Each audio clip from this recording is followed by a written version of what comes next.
Hello, happy bros. Hey, you're about to get a face full of the Ken Bozak.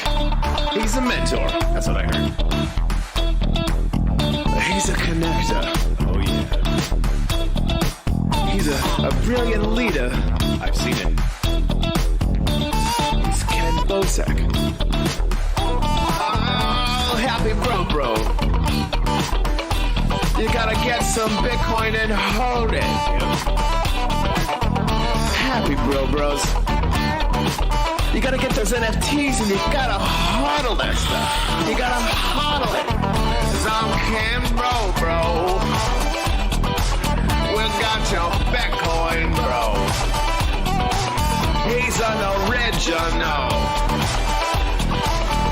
Buy some NFTs and hold them. How many times does he have to tell you?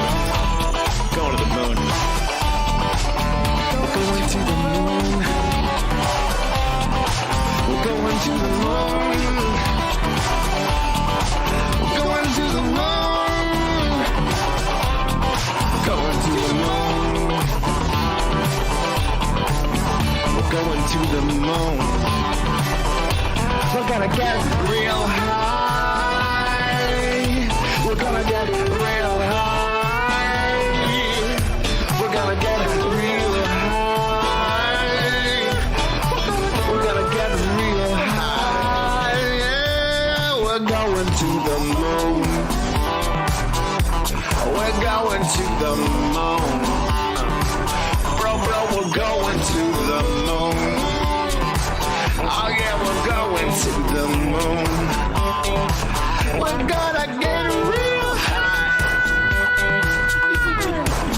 Real high. Yep. Real high. Hello, happy bros. Come get some Ken Bozak.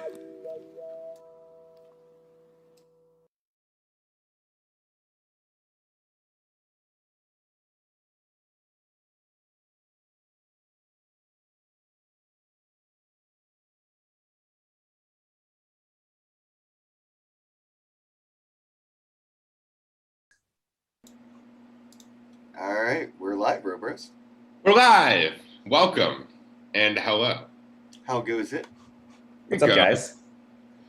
Oh, here we go. I was looking for the chat. I have it up over here. Sound Dr. Genie, how goes it? D&B. Argo, how goes it? Argo Blue. And the Bad Crypto Podcast is in the chat. Let's fucking go. What's Joel up, and bros? Travis and Aaron in the house. Everybody. They're in the chat, man. It's the fam here. So, dude, long time no talk. Everybody in my little community knows I'm bedridden. It's the first podcast I've done in almost a week because I can't get out of bed. It's really hard. And I'll be honest, I didn't make my bed. It looks like it's made because it's in camera, but it's like just that sliver. But we have our guest today, just Joel here. Joel. Joel. You know, it's not just Joel. It's Joel motherfucking Calm. Yeah. Our guest today is Adam of Chain Games. How goes it, bro? What's up, bro? Doing pretty well. Yeah. I would ask you how you're doing, but I know your back's not doing so hot. Yeah, we were just talking about that off air a little bit. Can't wait to go to the chiropractor. I've never been to a chiropractor in my life. Like those YouTube videos where people get their necks cracked by somebody and shit. Like people love those videos, like pimple popping videos. I can't watch somebody get their back or neck cracked.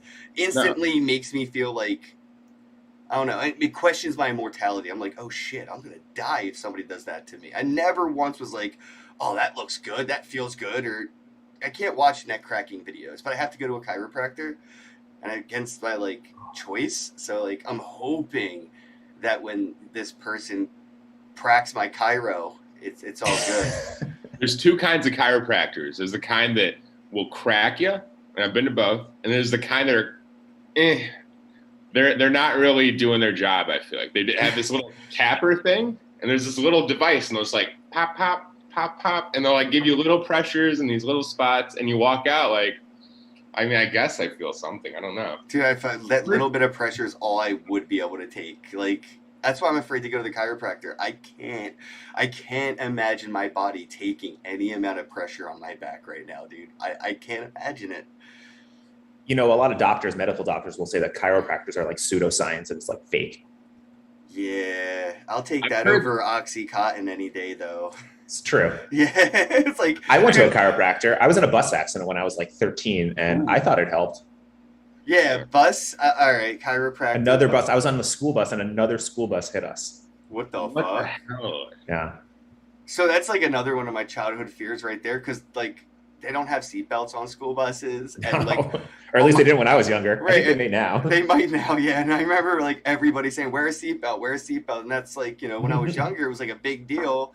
And I was, yeah, on a school bus, like, yeah, there's no seatbelts on this fucking thing. Like, what? Remember when they were for like if you wore a seatbelt, you were kind of uncool, and Yeah, then you were the now dork. we actually like respect the safety part of it. Yeah.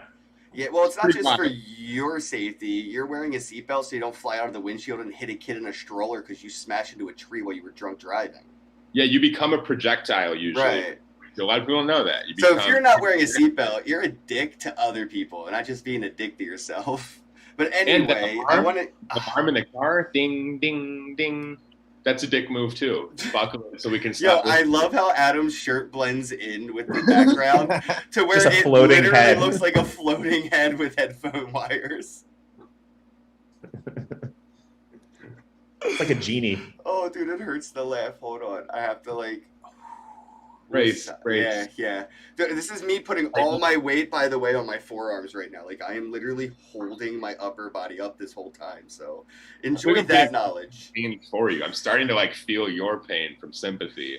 So I think all the fans are gonna have a backache today. That's all Yeah, I'm dude, saying. just breathing hurts. Like, no joke. Talking, like, the bass, I could feel it vibrating in my back every time I talk. It's so weird, dude. I'm in so much pain. It's like so much pain that it's kind of like a tickle. You ever get like tooth pain and you bite on it and it hurts so much more than if you didn't, but it actually feels good because it hurts different? Yeah. Yeah, that's like kind of where my pain. back pain is. It feels like that like tooth pain when you like bite down on a sore tooth a little bit and you make it hurt more, but then it's like it hurts so bad it's almost numb. That's where my back's at. Like, it hurts so bad it's practically numb. Mm. Yeah, like, Well- fuck this. Yeah, welcome to getting older. Joel said it's all downhill from here. That's what I All said. You're my- over 30 now. All So- my shitcoin gains are going to go to medical bills so I can live long enough to unstake my hex in 15 years. You're gonna have a body. All the money I made is going to try to make me live just 15 years longer so I can unstake that shit. That's what all the richest people can never buy more of is time. Fuck, And, have you seen Jeff Bezos? He's like 90 and looks better than me. I was convinced he was going to die in that spaceship. I think he was testing if God loved him or not. He's like, look, if I survive, God loves me. Things have gone pretty well. I'm pretty sure I'll survive anything. Oh, man, this is so bad. I I do want to post this link in the chat real quick before we jump into the conversation. Chat, if you want to head on over to chaingames.io, you can kind of get a hands-on feel for this. I know you can watch like YouTube in the background if you're on your phone. And if you're watching this on like Facebook or anywhere else on Live, DLive, Float, just go to chaingames.io and you can check this out. I'll bring this up on screen. Adam, why don't you tell people a little bit about Chain Games and I guess like, you know, maybe start at the beginning, finish at the end. What inspired it and where is it headed? Sure. So Chain Games at its core is a blockchain-based, non-custodial esports and blockchain gaming platform. We launched on August 26, 2020, so like a little over a year ago. And we launched with a game called Super Crypto Kart, which is basically like Mario Kart, but with crypto characters. And you could essentially wager your tokens on these different games that we have on our platform, and then they're held and locked into our smart contracts. And then the stats from the game, or other games, are then pushed into the smart contract, and then it determines and dictates who won and who lost, and it pays out the tokens accordingly. Actually, you're watching a video of Bad Crypto Kart. There's Joel and Travis riding around on the two-seater. And yeah, so we started out with Super Crypto Kart, and then we moved on to some other games, and we're actually still updating Super Crypto Kart. We've now enabled NFTs within the game as well. So that's kind of something new we're doing. But not only do we have our own games that we've come out with, we overlay on top of other games. So we support Call of Duty, we support Madden, FIFA, NBA, And basically, you can link up your Xbox Live account, your PlayStation Network account, your Battle.net account, and then we track your stats and see how you do during these games. So, like for instance, with Call of Duty, we can see like how many headshots you have or how many kills you have, and then you can join these different competitions and tournaments, and and win some tokens out of it. We have another game that we came out with in December called prize pool on Call of Duty, guys. Yeah, you can join some Call of Duty games. If you play some COD, it's what's today? Is today the 14th? Yeah, today's the 14th. So that's actually we have free to enter tournaments as well. So we have free to enter ones, and then we have tournaments that you have to pay to enter, where like you can like wager your tokens against other people. So we have COD, we have like I said, FIFA, NBA, Madden. We have a game called Chaino, which is like crypto version of Uno that you can play, and it's like 1 to 4 players. We have a game called Speed Chess that's coming out. We have Solitaire that's coming out. We just announced a new game, which is actually pretty cool, called Super Crypto Battle, which is kind of like a Brawl Stars type of game. I don't know if you're familiar with Brawl Stars, Nate or Ken, but it's basically like a top-down, like arena-style battle shooter. And we have deathmatch, team deathmatch, co-op survival mode, and all the cool thing about it is that all the characters, all the weapons, all the items in this game are going to be NFTs. Nice. So basically. So we're gonna have a play to earn token that's called eChain that we're coming out with, and we have our play to win token, which is the regular chain token. And basically, it's almost like the Axie Infinity model, where you're gonna play Super Crypto Battle and get these eChain tokens, and then you're gonna have your regular chain tokens. And then to mint new characters, new weapons, new items, you combine these tokens together into a new smart contract, and it mints an NFT for you, and then burns those tokens out of existence, which is kind of cool. Absolutely. Gamified burning. Yeah. So that's our newest. I know you love burning anyway. So gamified burning is like adding like a whole new level to that. Pun intended. Be careful. Don't hit it too hard.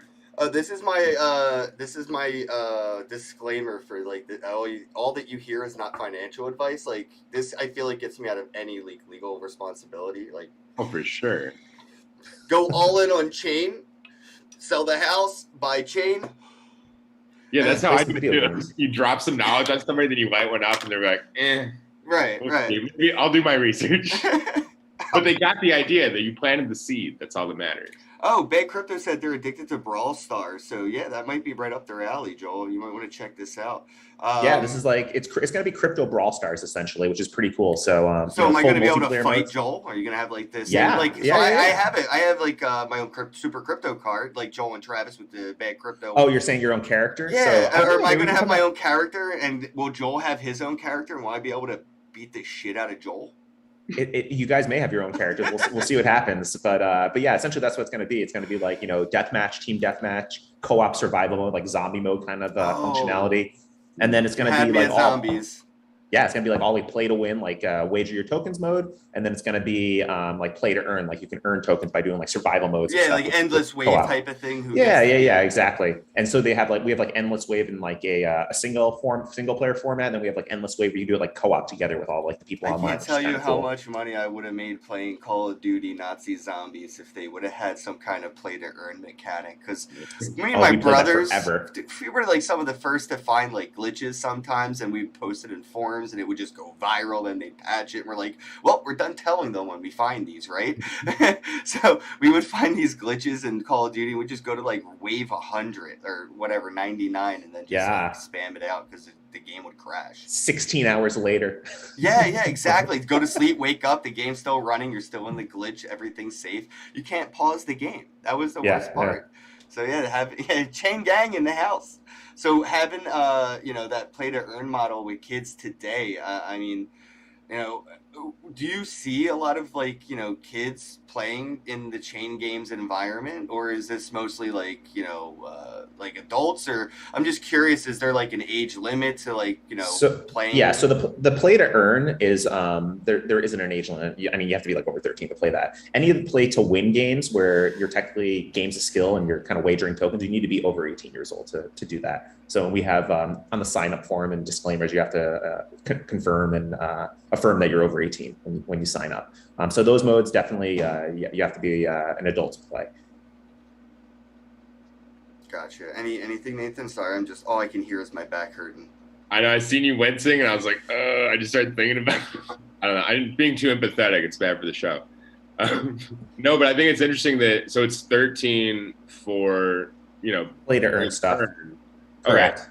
Have you Because seen? you're not play to win is you're it's esports, but you're technically wagering tokens. So there's laws about all that type of those types of things in different jurisdictions, and like 99% of the jurisdictions you need to be over 18 in order to engage in those types of games.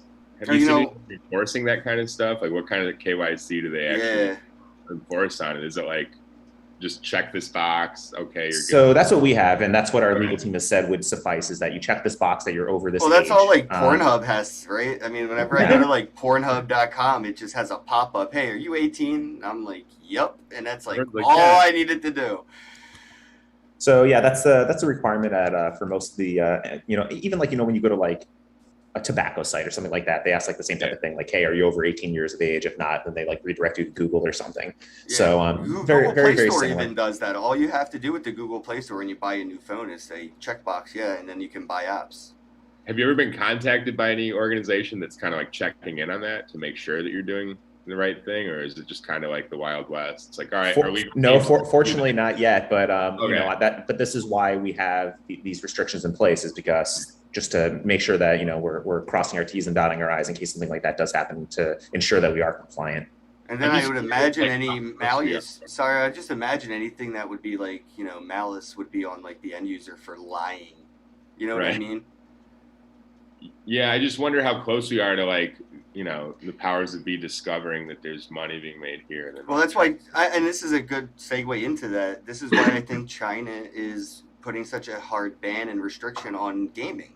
I think they just made it illegal to game longer than like 6 hours a week or month or something like that. Yeah, I think it's 4 hours a week actually. 4 hours? Is it a week or a month? I can't, dude. It was I weird. thought it was I think it was 4 hours a week, which is weird. I don't even know how you look this up.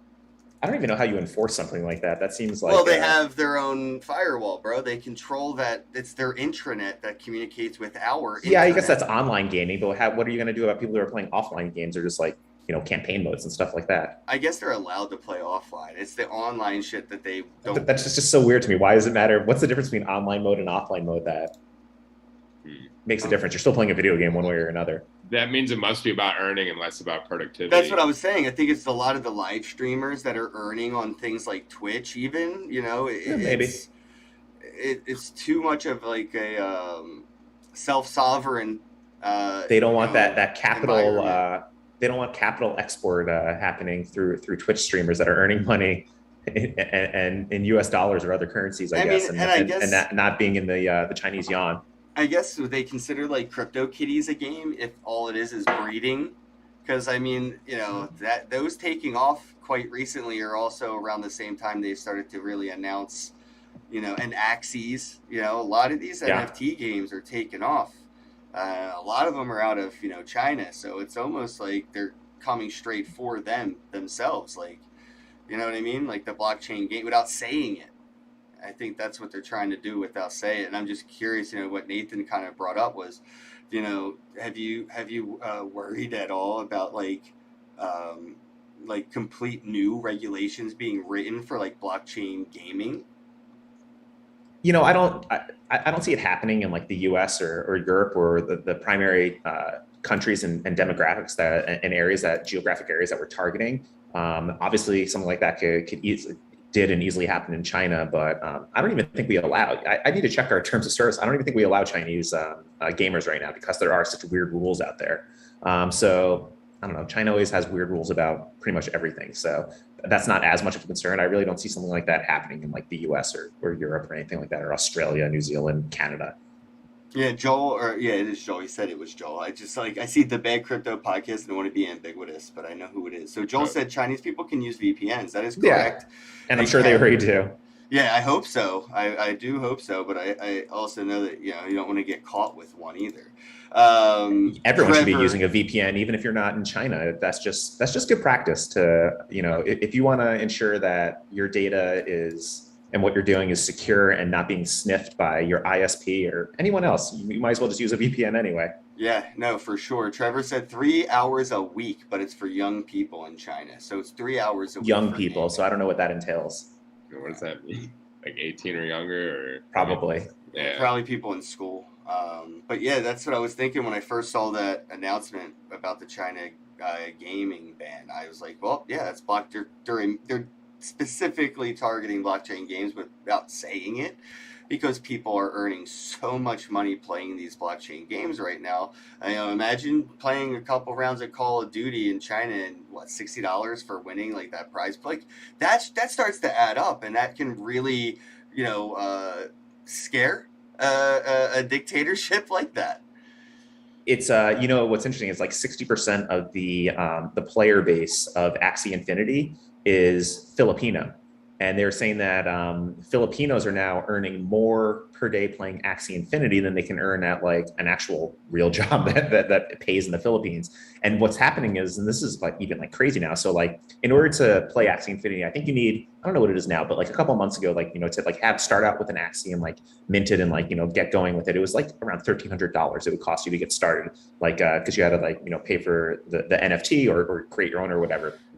So what's happening is now there's companies now that are being established, and they're calling themselves scholars or universities, I guess. And then they're hiring scholars, which is like these Filipino people, where they're basically holding the private key to the account. But I guess Axie Infinity has like a login, it has a login and password system that's not directly tied to the private key or to the wallet. So they purchase the NFTs for you. They give you the account login. And then since it's play to earn, the Filipino people sign up as scholars, and they play under that company's private key and wallet and earn. And then basically at the end of the month, they get like 70% of the proceeds from the play to earn, from the SLP or whatever that they earn. And then the company takes the other 30%. And what's interesting is that I think this is what Crypto Stash just recently set up as well, because he was tweeting about how he just got his first scholar. Yeah, no, that's crazy interesting. I like that. It sounds like digital or virtual sweatshop almost. it's like click farms almost, but for Axie Infinity. There was a lot of click farms in China that people aren't aware of. But that when you say bots are just hundreds or thousands of these set up in a room somewhere, and people running around clicking on touchscreen phones to give likes to YouTube videos or retweets on Twitter for a penny at a time. So they're going to be doing the same thing. Instead of retweet farming, you can make money. Yeah. And if there's a will, there's a way, and there's a will. Splinterlands games, I think people are, earning like $10 to $20 a day on average, like just playing, a couple of games of Splinterlands because of the play to earn model. So with chain games, play to earn, what are like some of the average earnings on the platform, or do you know? So the play to earn is that's what we're coming out with. So we don't have those numbers yet. So that's going to be the sister token called eChain, which is like an earnable chain. Okay. So I don't have those exact numbers yet, but I guess we'll figure it out. What we think is going to happen is, obviously, we're not doing an ICO for eChain. We're not releasing any of the eChain to the market. Basically, it's going to be strictly play to earn, and then you're going to earn these tokens. Can I convince you to airdrop it to stakers of chain? Because I'm a staker. I've thought about potentially doing something like that. We'll have to see. I want to make it so it's like definitely like a fair playing field to begin with. Well, if you told people you were going to airdrop it to stakers, people would buy more chain and stake it before the airdrop. But that's I have no involvement. I'm just speaking my 2 cents. So we'll have to see what happens. But, we want it to be like a fair launch, a fair market. But what we envision, obviously when we release eChain, we're going to release it, and we don't, it's not going to have a value in the very, very beginning, because it's going to be, it's not going to be used yet. But we feel that it's actually like a circular economy may actually start and revolve around it, kind of like what happened with SLP, where people are going to start valuing these eChain tokens, because you're going to be able to combine them with regular chain tokens and then start minting NFTs, and those NFTs are going to have value. So we'll see what happens. It's going to be. Okay, yeah, I'm sorry. Sound Dr. Genie said he wants to have like school labs on the revenue system chain will have. So I guess he's looking like the scholars, school labs. I think he went with a different, I don't know. Anyway, I think what he's getting at is will chain have something similar to what you were describing earlier? So it's not like Axie Infinity created these companies and hired these scholars. These are just independent companies that saw a business model that they could profit from and just created this. So I don't know. We'll see what happens. I guess there's a potential of these companies moving over to the Oh, Chain for Games sure. network Now that I think of and, it, like doing the same exact is thing. an esports tournament company or something like that, kind of just like utilizing the Chain Games.io platform to just run their own tournaments off of. Would yeah, that would. Oh, that's another thing. I mean, that's something completely different that we're working on, and this is actually kind of cool for someone like you, who's runs live streams of like Apex or other types of games and tournaments. So what we're coming out with, so we have like our existing tournaments, right? We're making it. We're having the ability basically, so like influencers or streamers that are approved on our system can actually sign up and create your own tournaments. So like, if you're familiar with like NCAA like March Madness tournament style, where it's like 64 teams, and then like it's a single elimination, it goes like 32-16, 8-4, final four down to whoever wins. We're doing the same exact thing with video games for like Call of Duty, hopefully Apex as soon as we get that launched, Super Crypto Battle, all these other games, Super Crypto Cart, where you're actually going to be able to not only join Chain Games based tournaments like this, but you as an influencer, you can actually create your own tournament with like a private link, and then you could send that to your followers, your viewers, so on and so forth. And then the coolest part is why you're incentivized to do that, Ken Bozak, is that you're going to earn a little bit of commission for everyone who joins. Oh, nice, nice. Excuse me. Whew, I've been waiting for Chain to you know get Apex involved going, and I'm curious, like, what's the most complicated part of getting that Apex and Chain like The issue tied is up? that there isn't a reliable data source to pull Apex stats that's 100% accurate. So like they have like tracker.gg and some other data sources that you can pull your Apex stats from. But the problem is that I've found multiple instances when we've tested it where it's not 100% accurate. And when you're dealing with like money and money's on the line, it needs to be 100% accurate. So we basically need to work with Apex directly and get like direct access to their API stats server to ensure that all the data that we're ingesting is accurate. No, So that's the main issue that we're encountering right now. Like that's the 100% truth. I hope that they're interested in talking to you guys. You know what I mean, and getting working. And as far as like the NFT in general, the NFT movement and crypto is going. I would hope that they would be encouraged and motivated by just like the evolution of this environment around them to do this. Sure. So we've opened up I've dialogue with them. There's like ongoing dialogue, that's going on. The unfortunate thing is that when you're dealing with traditional companies, like everything in the crypto space moves at like the speed of light. Like I can be a crypto project and I can talk to another crypto project. And we're like, hey, that sounds fantastic. And like the next week we have like a partnership and we start working together. In traditional business and the traditional gaming world, it takes like months and months and months for all this process to go through. And it's just like the bureaucratic bullshit of corporations and corporate America is that you have to just run it up the flagpole and it needs so many levels of approval. And, they just, and not only that, like crypto is 24/7. These other businesses operate Monday to Friday, 8 to 5. And then outside of those hours, nothing happens. So like, it's just a much slower process to get this done, but that we're working on it. We're talking to multiple gaming companies. We're talking to we're talking to crypto companies. We're coming out with our SDK. And this is the one thing that we're really working on hard is that we know that games that we create or games that other studios, whether you're like an indie developer or like a publishing studio, if you're using our SDK and we can pull stats directly and you're directly integrated into our system,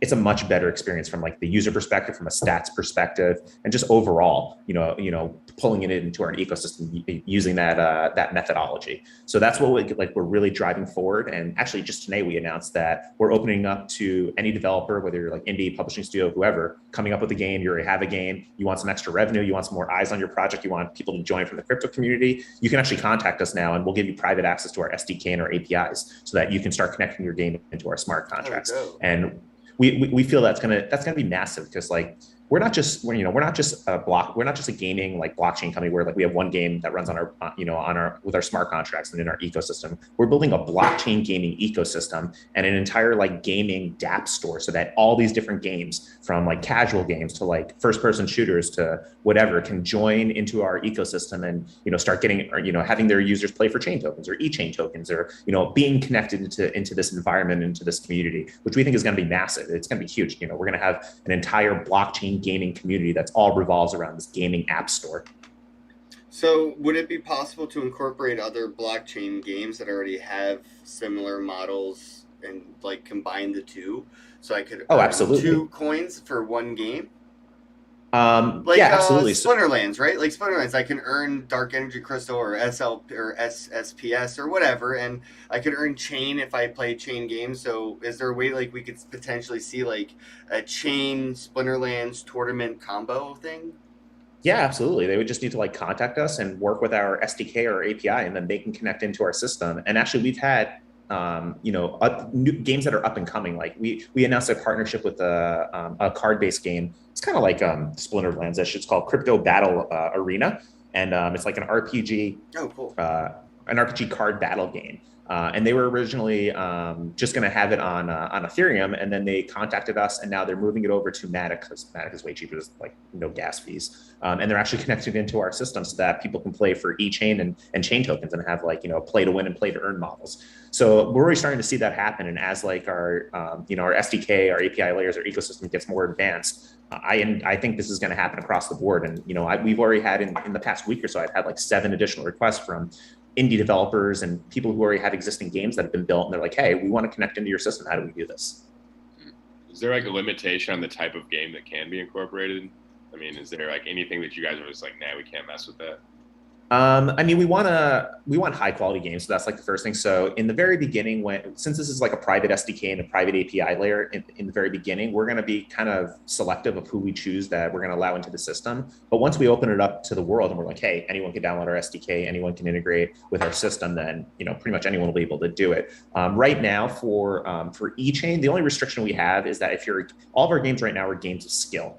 There's like clear legal definitions between what's a game of skill and what's a game of chance. And if you're operating a game of chance where you can like win like money or prizes or something like that, you need a gaming license, a casino license. And we don't have a casino license. We have no desire to go into that field.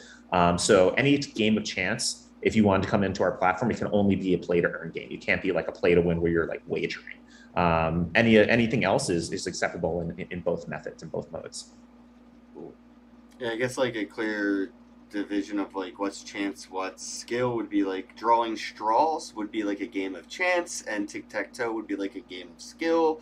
And you can see that if you go to certain bars have these like different games you could play and get like credits or whatever and stuff, but it's not gambling because it's skill based, not chance based. Correct. Like when you pull the wheel at a casino, it's just you got a chance. Yeah, that's all random. Yeah, that's just a 3 random sevens or number whatever. generator. It's like slots or There's like roulette. there's really no skill to hitting that stop button. Like you ever Yeah. like see people like really try to time like it does No, nothing. that's 100. That's all chance. And I believe they even have like a mathematical formula, and I believe it has to be 55% or 60% skill based for it to be considered a game of skill. So there could be some chance elements that are in games of skill. As long as it's predominantly a game of skill, though, it's considered a game of skill.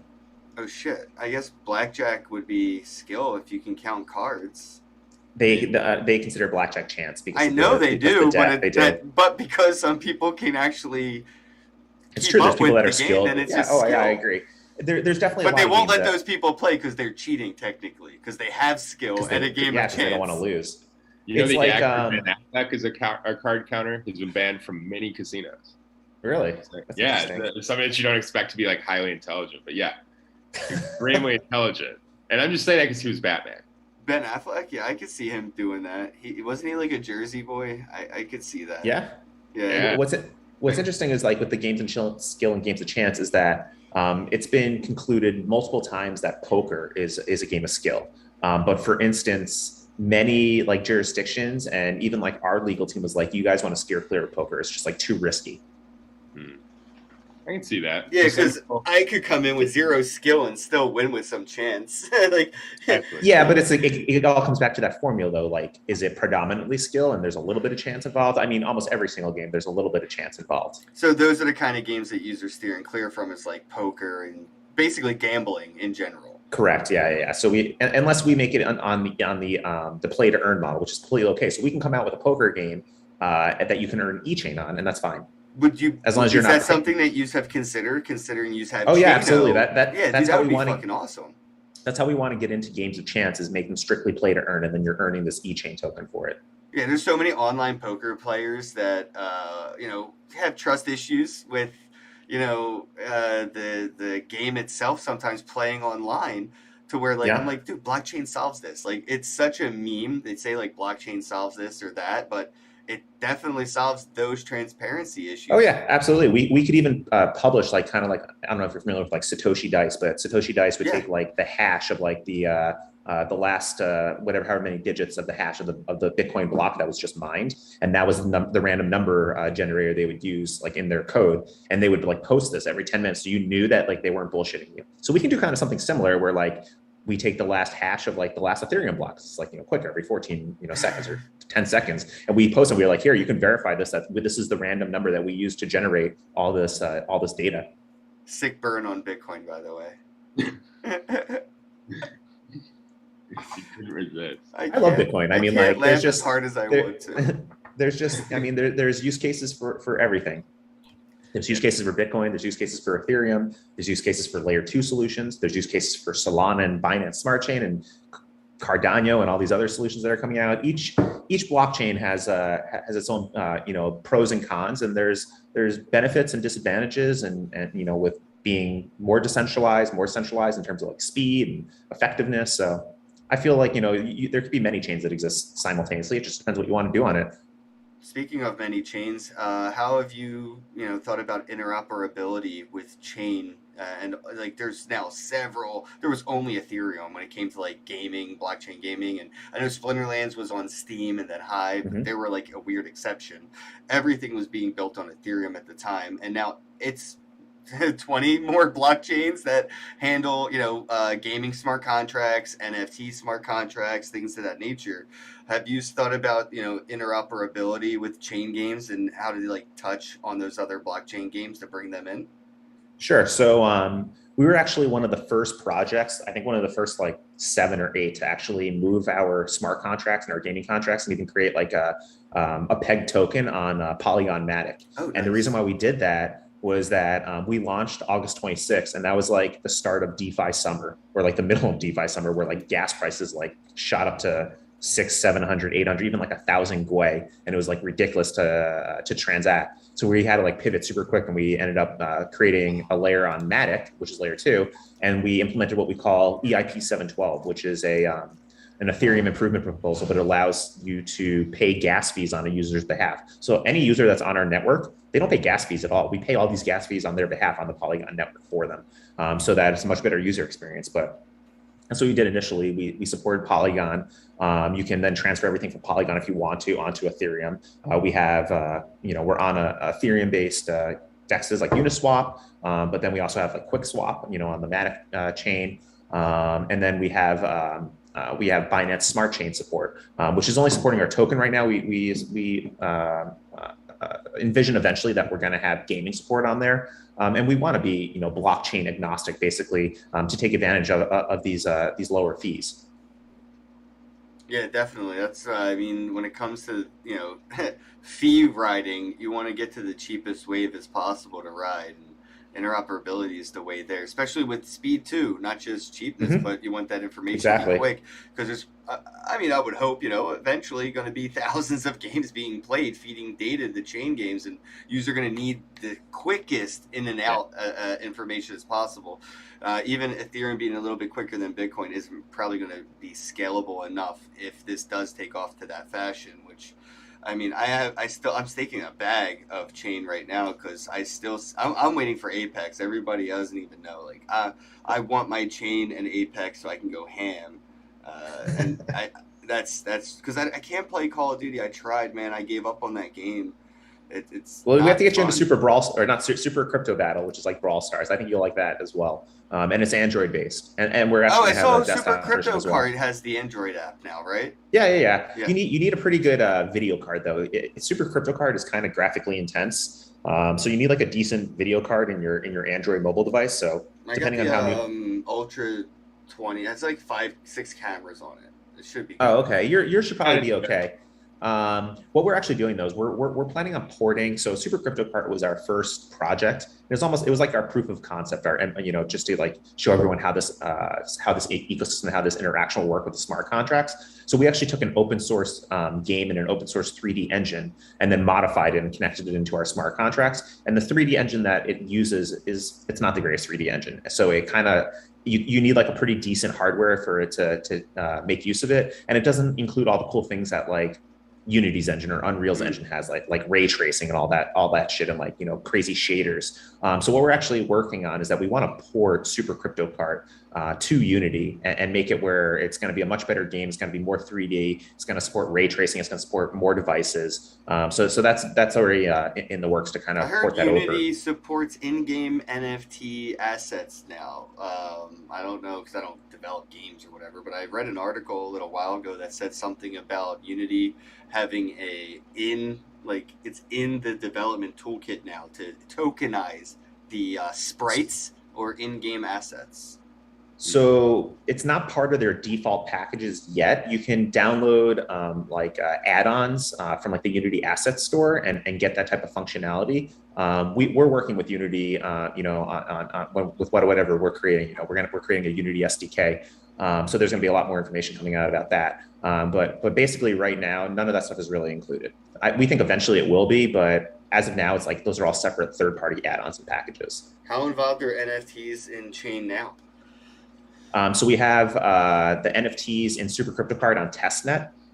So you can have, we actually have the carts themselves, new updates now are NFTs. So basically, when the game starts, we scan your wallet address. And if we find NFTs that are applicable of that game, you can actually use them in the game and race with them. So like, and if you don't have them, it'll show up as like a locks symbol, and then you click on it, you can buy that NFT and download it, and and add it into your wallet, and then you can play with it. But the cool thing is that like you say you had that NFT and you're racing with this new NFT. Like for instance, we're coming out with an Alex Becker NFT actually, where he's like driving a VW bus. So you're going to be able to drive this bus, and then other users in the game, even though they don't own the NFT, they're going to see you driving this bus, and they're going to be like, "What the fuck? Has this guy have like the Alex Becker VW bus?" And then they could, go into the menus and see, and they go, "Oh, I could buy this as well," and then get it and enable it in my game, so I could actually race with it. Oh, that's dope. And I guess scarcity would go into play there. So how scarce would those like limited items be? So we haven't determined an actual like drop amount limit, but they're definitely going to be limited so that and they're going to sell out. And then basically we're thinking that's going to create like a market around that where people are going to be selling these NFTs that are in-game assets. And then what we also want to do is we're going to have some of these assets be game agnostic. So you can have like a Ken Bozak like skin or something like that that's applicable in Super Crypto Cart. It's also in the Super Crypto Battle and like all the different games that we work with. You can have an avatar like that or something like that. And it's going to be cool to like a Skin Bozak. Skin Bozak. I couldn't resist. I had to interrupt you with that. I'm so sorry. That's too good. I was gonna lose. Yeah. So it'll be like game agnostic, that you can transfer these assets across, which has never been done in the traditional gaming sector. So like right now, you buy a skin in Fortnite, and it's only available in Fortnite. It's not like you can like transfer that and use it in Call of Duty or even in another Epic game that they own. And nor can you sell it or like trade it or anything like you own it and it's yours. And they're not even scarce, because I remember them reissuing skins after they vaulted them. They resold them and pissed a lot of people off. Yeah, so think about like limited based NFTs that are playable in game.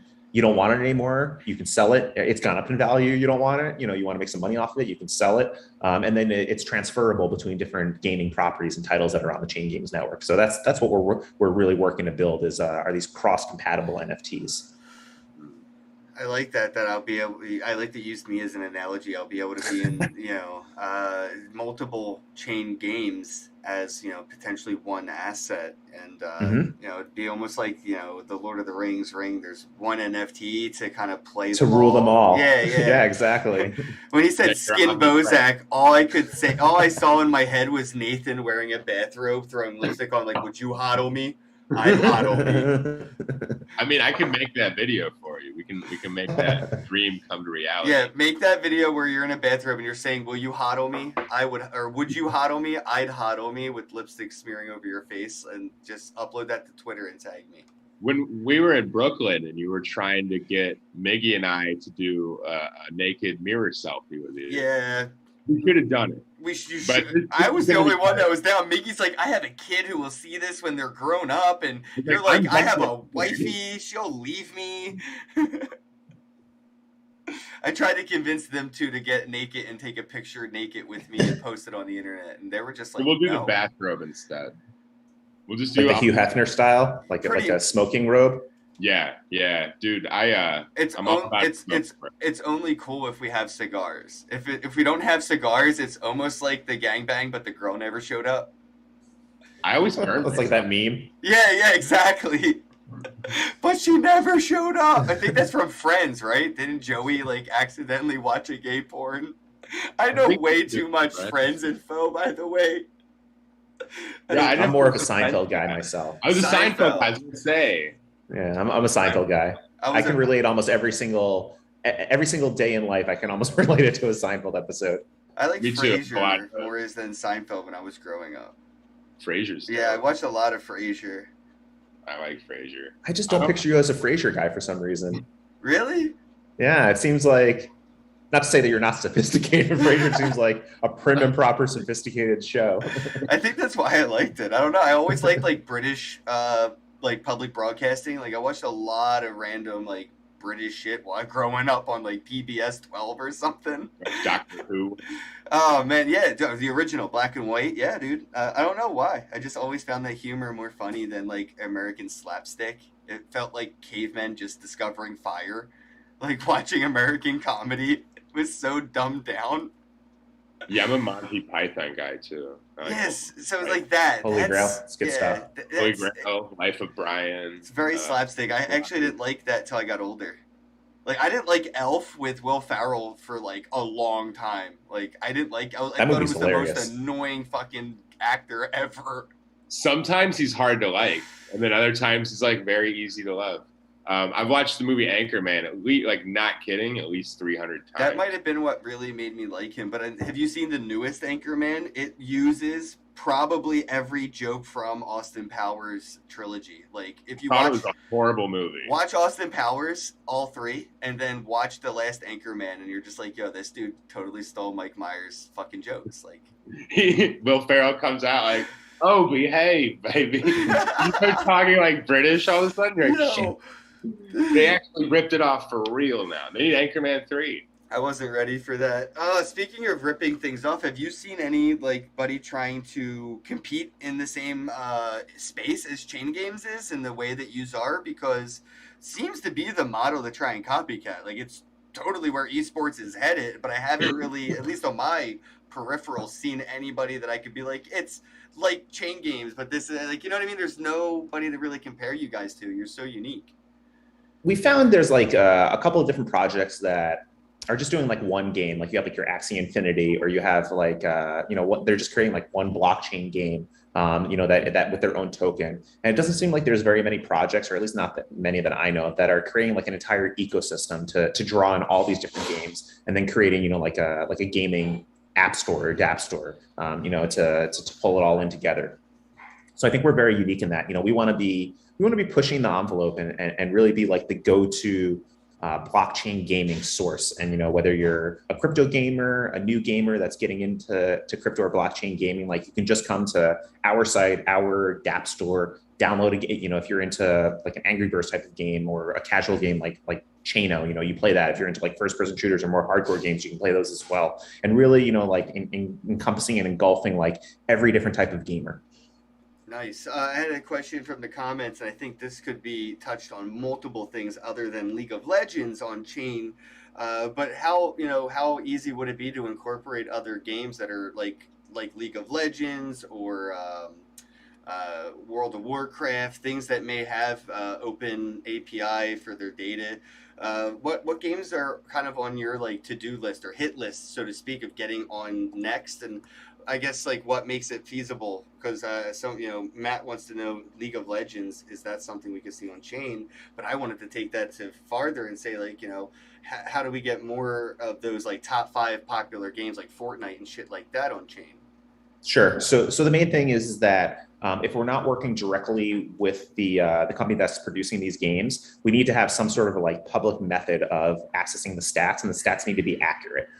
So I haven't actually looked specifically into League of Legends, but if there is a way to publicly access the stats and they're reliable, then we can definitely pull that in. If there isn't a method to do it publicly, then we would have to work with the company directly and try to get access to these stats, which it depends. Sometimes that can be kind of difficult. Depends how accepting they are of blockchain technology and cryptocurrency technology. But we're working on, for instance, we're looking at CS:GO, Valorant, PUBG, Destiny 2, Battlefield, Overwatch, Apex Legends, like I said.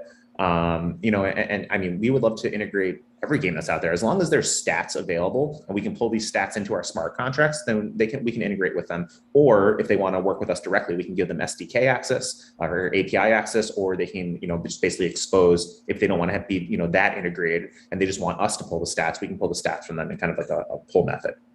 Yeah, I can't wait till these game companies are banging down your door to work with you, because we think it's coming eventually. They're starting. It's inevitable, bro. Yeah, they're going to realize they're realizing what's going on. They're really, and it's great that NFTs have started to explode, and you're starting to have sports players now, and celebrities, and musicians, and they're all starting to get involved in the NFT space, which then just like opens up the door and opens up the eyes of these gaming studios and of these big companies that have these titles. That hey, maybe we need to get involved in this as well, and if they could already find solutions that are available that are open, they can connect into it. And then it's another it's another stream of unrealized revenue for a lot of these companies that they don't even recognize right now, that they can get into like the esports arena, plug into our system, and all of a sudden they can start earning a cut of all these games that users are playing, and all of a sudden, boom, that's another revenue stream for them that they previously didn't even realize. Yeah. My money on the table for companies. I don't think they've realized. Pile. Ooh, I can't even lift both stars. I was gonna do pile, but I can't lift both stars at the same time. I hate to be rude, but I literally have to jump off of this. Something just came up. Oh. I was supposed to leave at 1, and I just got in weird. Oh yeah, it's 1:08. All right, yeah. I'm sorry, you have a hard I just out. received Get a out of very here. weird message, and I'm gonna go address this with love, but I'm also gonna be sort of aggressive in return. Just so people know I'm standing up for myself, because I know people want me to do that. Tighten up that ponytail, bro. Put it into sports mode. All right. I love you guys. I'll talk to you very soon. I'll see you tomorrow, Ken. All right, have a day. Adam, Nice meeting you, Nate. So I guess to kind of wrap things up, I wanted to figure out, like, how difficult is joining chain games from like a no coiners perspective, right? Like, how does somebody who is 18, wants to play to earn in a competitive kind of way, how is that process for them? Like, is it still cumbersome, or is it more user friendly to kind of get into the ecosystem? So we're continually working on that. We released a new dashboard, which is much more polished, a better UI, better UX flow. We have support for Taurus Wallet now, which basically allows you, if you have like a social media account, like a Twitter account or a Facebook account, or even a Discord username, you could sign up and create a wallet, and it's linked to your social media account. So they have like a login with Facebook button, like a lot of different apps now. Same exact thing. You can log in with Facebook, and your wallet address is actually tied to your Facebook account, which. Okay. From a non-crypto user perspective, that's like super easy, and they understand that. If you're a crypto user, you're probably like, well, I don't want to go that route. So we have both methods available. For like the hardcore users, they're like, I want my MetaMask, I want to connect to my Ledger, and then we have like the ones that are like, the new users that are like, hey, I'll use Facebook, I'll use Twitter to log in. That's what's going to secure my wallet. I can always like reset my password through Twitter or reset my password through Facebook. And then we have fiat on-ramping methods that we're working on right now as well. So we have all non-US users have the ability to buy chain right now through a credit card, through a bank, through our Transact partner. And actually, we were just onboarded onto the MEXC exchange, and they actually support direct layer 2 withdrawals. So instead of having to pay like gas fees on like Ethereum, you could actually just withdraw your chain on layer 2 directly into your gaming wallet, and then not have to pay all these gaming fees and instantly game. So we're working on all these different methods to really make the onboarding process super freaking easy for these users to get involved. And now with the play to earn model, technically a user can get involved and not even have any crypto to begin with. So they can sign up, log in with like their Facebook account or their Twitter account. It makes a wallet for them, and boom, they just start earning these eChain tokens. And I think that's a great segue to get them into the ecosystem, and then they can start learning more about like more about crypto, more about how all this entire process works. This is just about it's about them like dipping their toe in the water. Like that's how I started out. You dip your toe in, you get it a little wet. You're like, this is kind of interesting. Let me explore what else is going on here. Yeah, exactly. Especially with the getting their first bag of crypto just by playing a game they've been playing all along. Exactly. It's definitely different than going out of their way to buy it, right? And that I Mhm. think encourages more of like that long term hodl mentality, because it's more of a, it's not like they have a buy-in point, right? Like, oh, I got it at this price, I bought it here and whatever. Like, no, it was kind of like free. It's free money, Yeah, so to speak. exactly. People are always more willing to spend their time to get like tokens or to earn something rather than laying out cold hard cash for it. And the funny thing is, people value the shit that they spend time on over Yeah. money. So the more Yeah. that you spend time on something earning, you value that more than something you spent more money on. So Yeah. people will hodl. Like I have my chain, I'm hodl, but people that like play the games and earn that coin, that's the dollar sign on the exchange doesn't matter, because the time that they spent is priceless. So I mean, it's way more valuable when you earn something, but people prefer to earn things rather than buy them. So that's where Yeah. you are in a very interesting situation when it comes to chain. Have you found more people prefer earning their bags over going to the exchanges and trying to like slowly stack them? I think you kind of placate to like two different types of audiences. You're going to have the users that are like, I don't want to spend anything up front. I'm willing to spend my time though and play these games and earn and kind of see where that takes me. And then you have, you're going to have the other user base that's like, you want to know what? I want to do these play to win. I want to, wager on my own skill and my own ability so that I can stack my bags, potentially quicker doing it that way. So it's really, there's two different types of mentalities there, and we're gonna offer a solution to both of them. Awesome. Street Fighter would be dope, Matt says. We would love to see Street Fighter on there, and that's something definitely that we're working very heavily on to potentially get added to our platform. They have some pretty cool NFTs on Wax, and They do. They have a deal with Wax for NFTs. the Gems guys, Dot Gems or something. Oh man, I'm blanking. They have a game on Wax where they could basically take like any NFT collection and make it a text-based like chat game.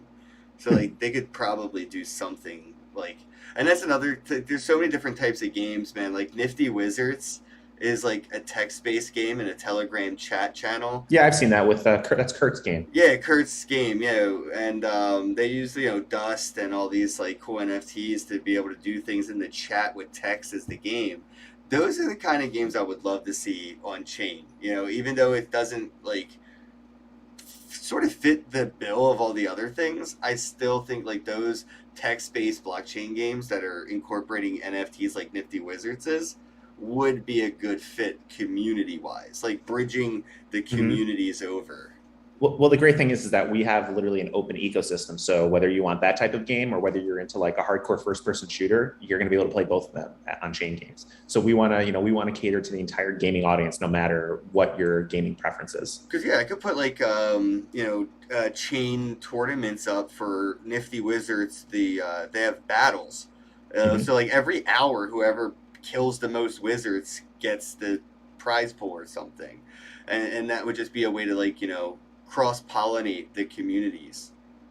Yeah, absolutely. Like, and that's why we're building this whole tournament structure, because we feel that, influencers and streamers, they could bring their entire audience in. And once, previously to earn money playing video games, you had to be like Ninja or like Dr. Disrespect to be like a top tier streamer that's getting invited to tournaments or, has a huge user base in order to monetize your gaming ability and your audience. Now with once we come out with this tournament structure where regular streamers or YouTubers or influencers can create their own tournaments and get a little cut of the action, it opens up the door for a lot more to be done. Facts. Oh, and Matt again in the chat says Discord has a RPG based game called Godhood, and then I did see Discord has games, and I've actually been talking to my team about people who can play those games at my Discord server, winning currencies of sorts. So that has been mentioned to my team through Discord, and that's what I mean. I see. Yeah, I see Nico also mentioned QuickSwap is the best DEX on Polygon. That's why we operate all of our gaming contracts on Polygon. It's like fractions of a penny for gas. It's super quick. It's like 2-second block time. And all of our NFTs that are going to be available within our games are also all going to be on Matic. Oh, wow. So you're not going to pay like ridiculous minting fees on Ethereum for it. It's going to be like, fractions of a penny. Yeah, that's definitely makes it more cost effective. That's for sure. How was that ride? What with the gas fees going bubble up again? I remember it happened back 2018 or something, 19 with the crypto kitties. Was it 2017? Yeah, it happened with CryptoKitties, and then it happened again in right as we launched with the DeFi summer when all the DeFi stuff started launching. That was actually when Uniswap really started getting super popular, and Uniswap was like occupying the majority of the gas fees and the transactions on the Ethereum blockchain, and that's why we pivoted so quickly and moved those contracts over to Matic.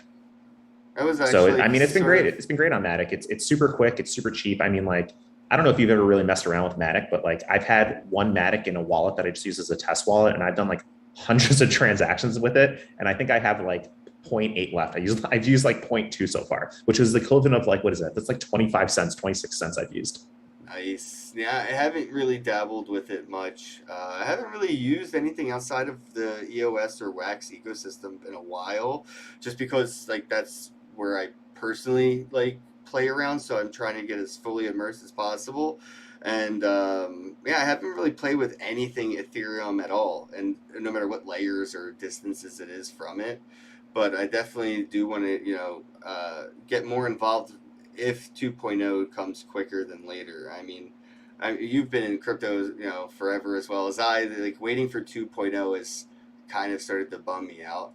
And then they re-rallied about it this year, and it just bummed me out more because I'm like, I know it's not coming for another 2, 3, 4, 5 years. I don't think it's that far away.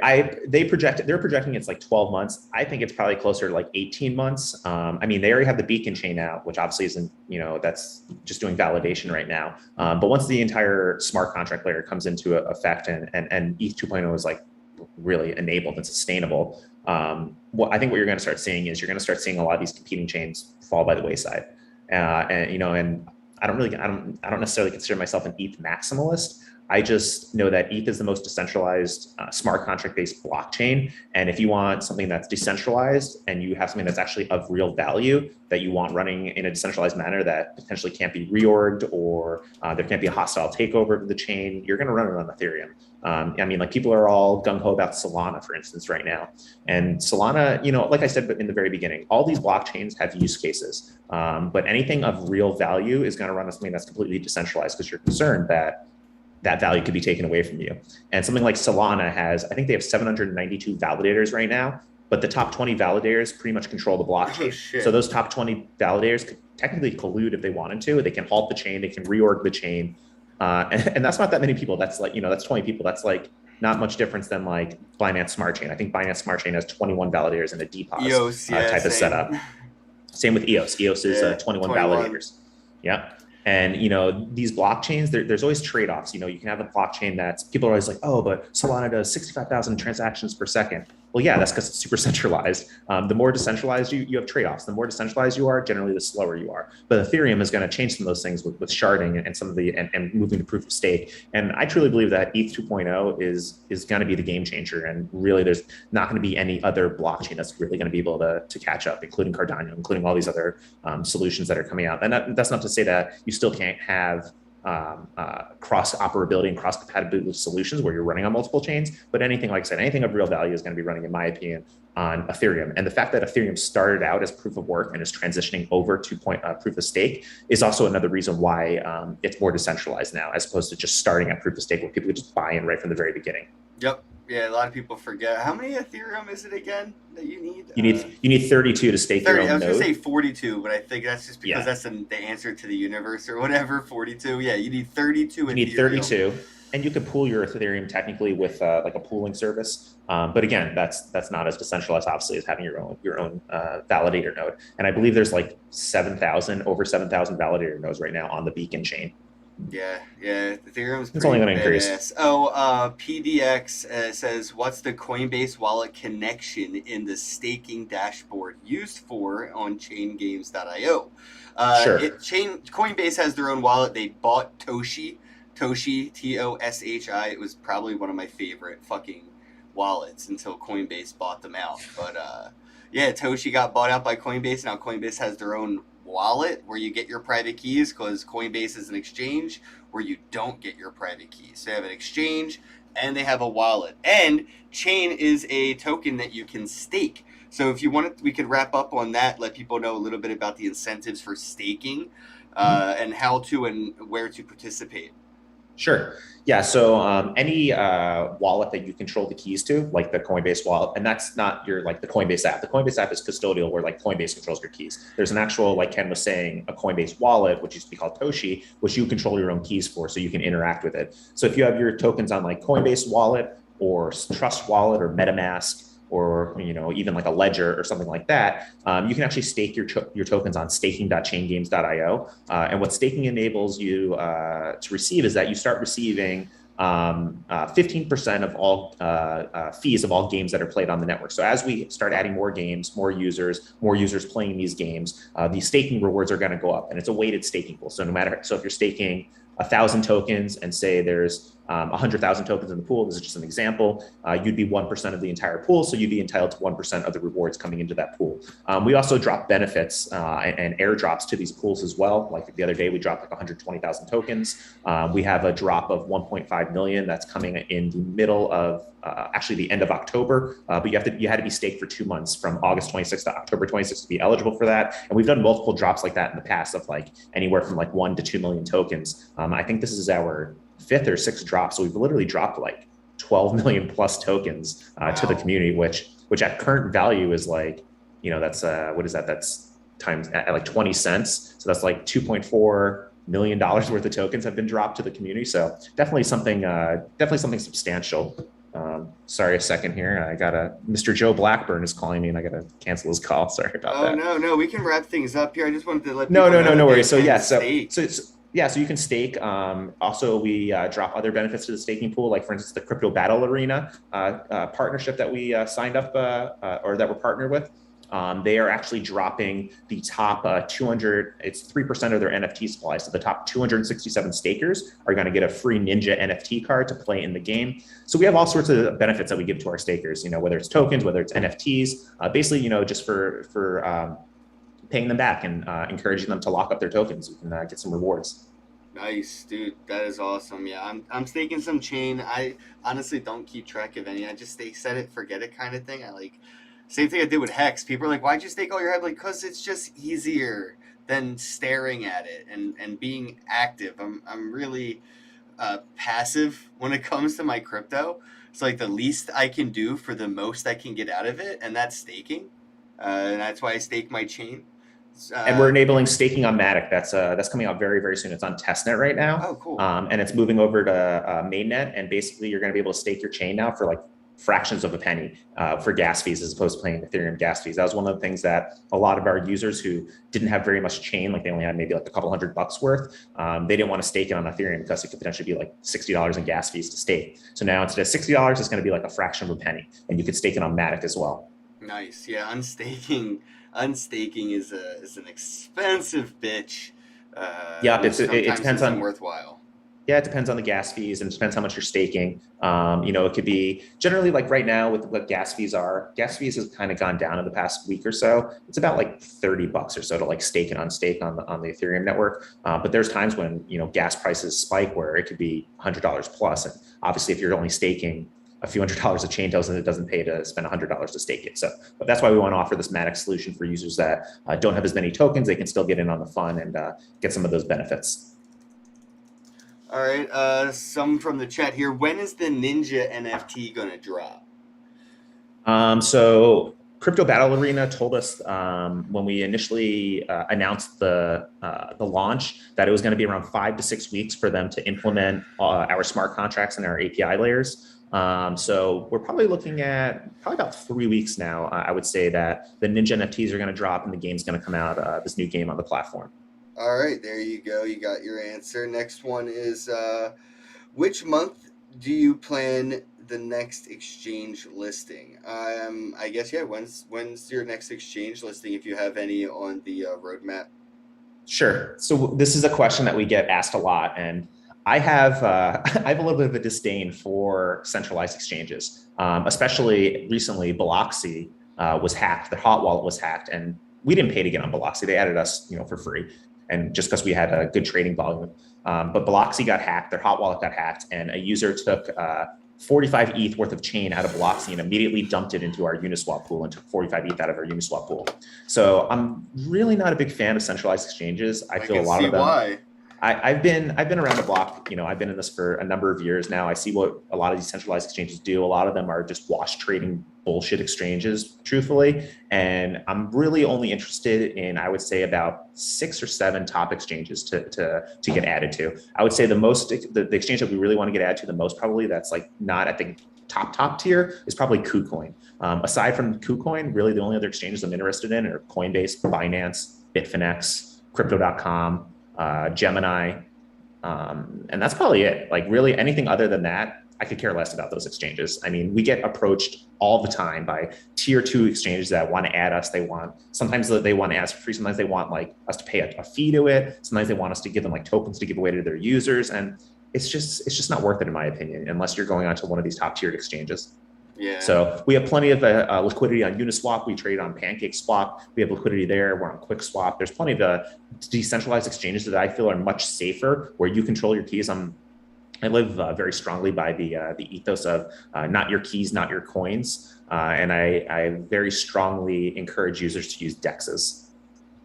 Yeah, Matt said, sheesh, to buy $3 worth of chain, it costs 0.03 ETH. Well, that's why if you go to PancakeSwap or a QuickSwap, you can get it for a fraction of a penny. There you go. Any plans to support Harmony blockchain or XDAI?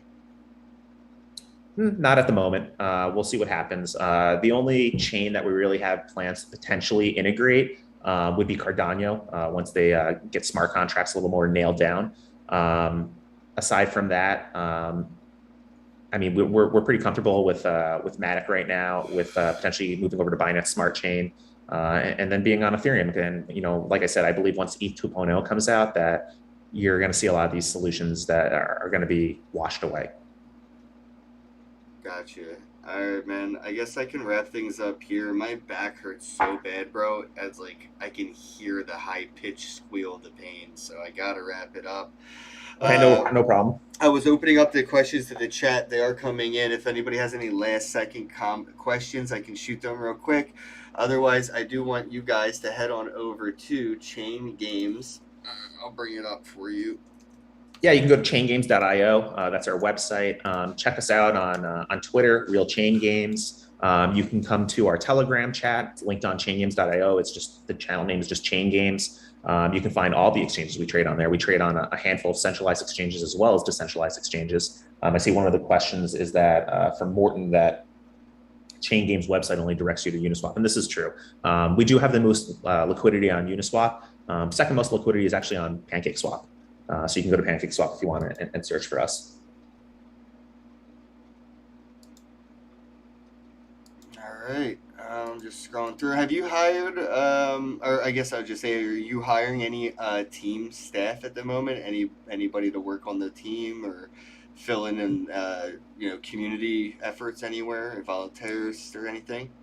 Yeah, we're continually expanding our executive team. We're really working on right now having our executives interface with traditional gaming companies and get us licenses and get us IP of high quality games and content to bring over to the Chain Games network. We're working on bringing on a CMO role as well. That's going to be a public facing CMO role. And we're continually bringing on more devs. We actually just hired 2 Unity devs this past week. 2 additional Unity devs. So if you're a Unity developer, we're always looking for more Unity developers. If you're a Unity developer and you have 3 years plus of experience, feel free to join us in our Telegram chat room, shoot me a message, and apply for a position. And hopefully you accept crypto as payment. Yeah, if you ain't gonna work for crypto, I don't know what you're doing working in crypto. I do want to wrap it up with my final question being around the Atari thing here, because I do see Fred is on the team as an advisor, CEO of Atari. Correct. Is there any Atari relations growing with Chain? Yeah, so Atari, once they come out with their new metaverse, There's going to be Chain Games Land in there.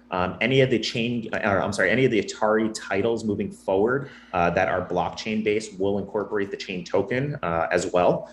We also signed a deal with Atari for the Avicii game called Beat Legend, which is kind of like a Guitar Hero style game. You have to like hit the notes as they come down the screen.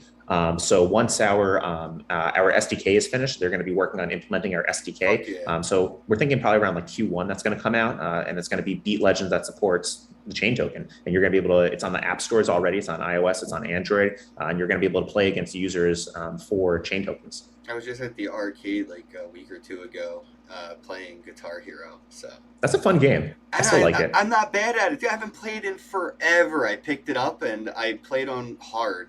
Yeah, whatever uses, I don't use the orange button. So it's like hard but not expert.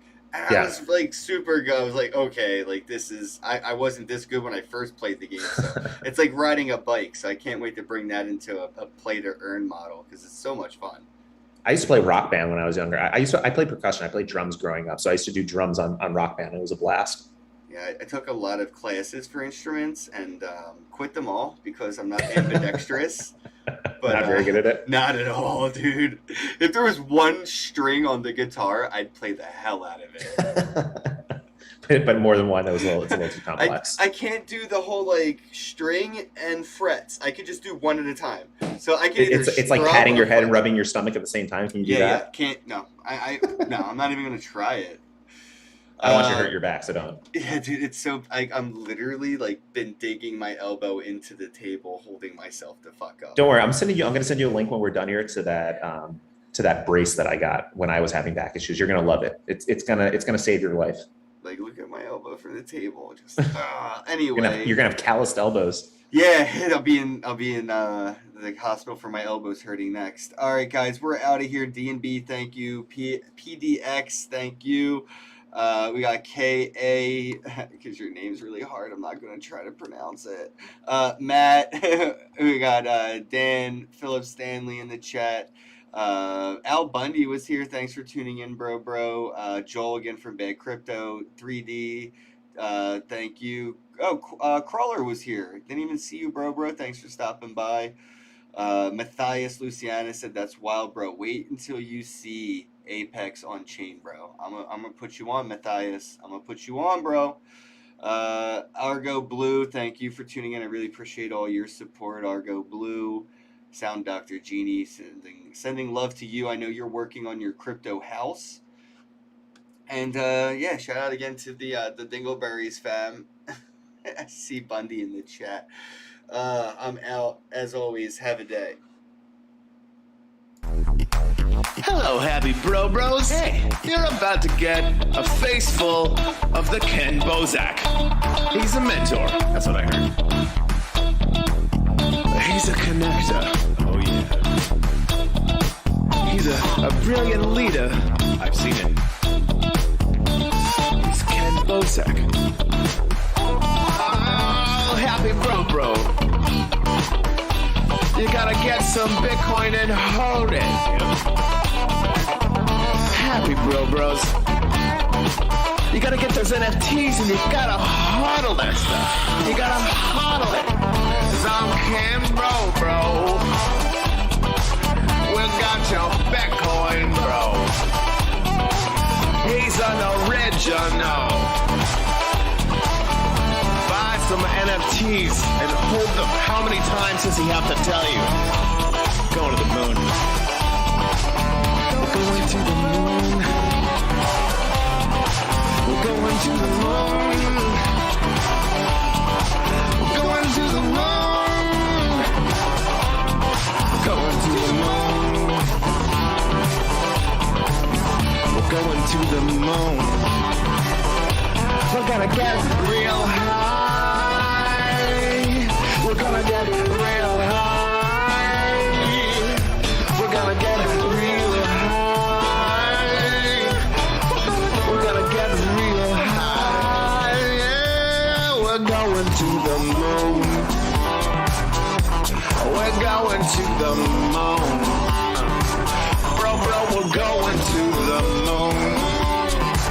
Oh yeah, we're going to the moon. We're going